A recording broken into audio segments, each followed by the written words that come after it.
హరి ఓం. శ్రీ మహావిష్ణు పురాణం 58వ భాగం. శ్రీ అనంత పద్మనాభ వ్రతం.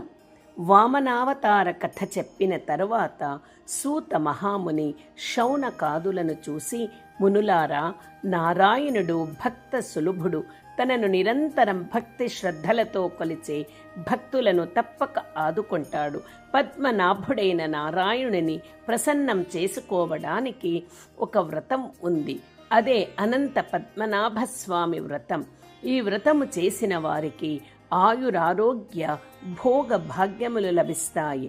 మరణానంతరం శ్రీహరి సన్నిధి లభిస్తుంది. ఈ వ్రతము భాద్రపద శుద్ధ చతుర్దశి నాడు ఆచరిస్తారు.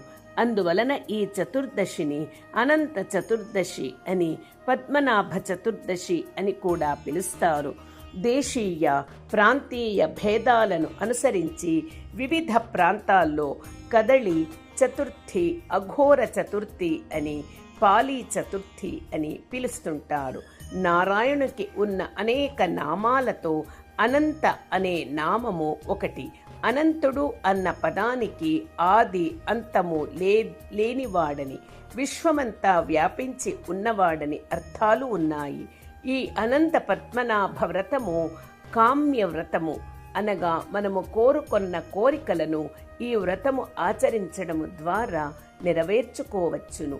ఈ వ్రతాన్ని త్రయోదశితో కూడిన చతుర్దశి నాడు ఆచరింపకూడదు. పూర్ణిమ తిథితో కలిసి ఉండే చతుర్దశి నాడు మాత్రమే ఆచరించాలి. ఈ వ్రతములో 3 ప్రధాన భాగాలు ఉన్నాయి. యమునా జలపూజ, అనంత పద్మనాభస్వామి పూజ, ప్రతిసర పూజ. ఈ 3 ప్రధాన ఘట్టాలకు సంబంధించిన కథలు చెబుతాను. యమునా నది తీరములో ముత్ర అనే గ్రామము ఉన్నది. ఆ గ్రామములో మాధవ శర్మ అనే పండితుడి ఇంటిలో బహుళ అనే గోమాత ఉంది. భాద్రపద శుక్ల చతుర్దశి నాడు ఆ గోవు యమునా నది పరిసర ప్రాంతాల్లో కల వనములో గడ్డి మేస్తుంటే ఒక పులి వచ్చి చంపబోయింది. బహుళ ఆ పులికి తన దూడకు పాలు ఇచ్చి వస్తాను, అప్పుడు తనని చంపి తినమని వేడుకొన్నది. మొదట ఒప్పుకోకపోయినా బహుళ మాటలలోని నిజాయితీ, అమ్మదనం చూసి పులి అక్కడే వేచి ఉంటానని తొందరగా రమ్మని బహుళను వదిలివేసింది.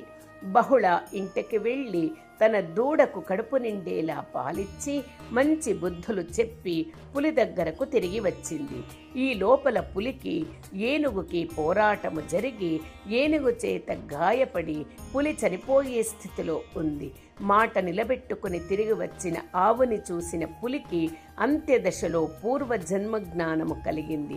బహుళను చూసి, మాట నిలబెట్టుకుని తిరిగి వచ్చిన నీవు ప్రశంసనీయురాలివి. భాద్రపద శుద్ధ చతుర్దశి నాడు సత్య పాలన వలన నీకు శుభము కలిగింది.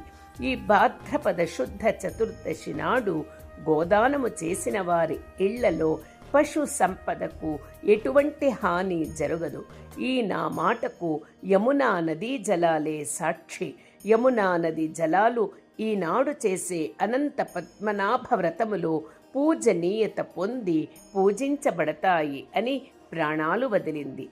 ఆనాటి నుండి అనంత పద్మనాభ వ్రతములో యమునా నది జలపూజ భాగమయ్యింది. అనంత పద్మనాభ వ్రతానికి చెందిన 2వ కథ.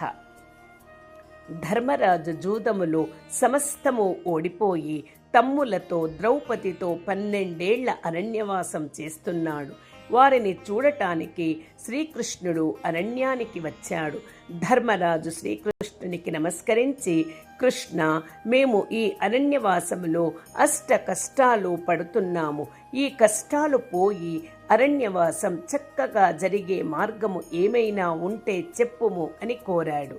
శ్రీకృష్ణుడు పాండవులను చూసి, ధర్మరాజా, సమస్త పాపాలు నశింపచేసి, కష్టాలు తొలగింపచేసి, సమస్త సంపదలు సుఖాలు ఇచ్చే వ్రతము ఒకటి ఉంది.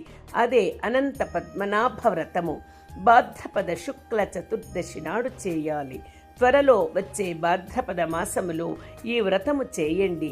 మీరు సకల కష్టాల నుండి బయటపడతారు అని చెప్పాడు. ధర్మరాజు కృష్ణుడిని ఎవరి అనంతుడు, బ్రహ్మ, ఆదిశేషుడా లేక సాక్షాత్తు నారాయణుడా అని ప్రశ్నించాడు. ధర్మరాజా, అనంతుడు ఎవరో కాదు, నేనే. నా కాల స్వరూపమే అనంతుడు. అనంతుడైన నేను దుష్ట శిక్షణ, శిష్ట రక్షణ కోసం, భూభారం తగ్గించడం కోసం దేవకి వసుదేవులకు జన్మించాను. సృష్టి స్థిత లయకారులకైన హరిహర బ్రహ్మాది స్వరూపాలు నావే. నేనే విశ్వమంతా వ్యాపించి అనంతుడిగా ఉంటాను. కనుక అనంత పద్మనాభునిడిగా నన్ను కొలచి పూజించుము.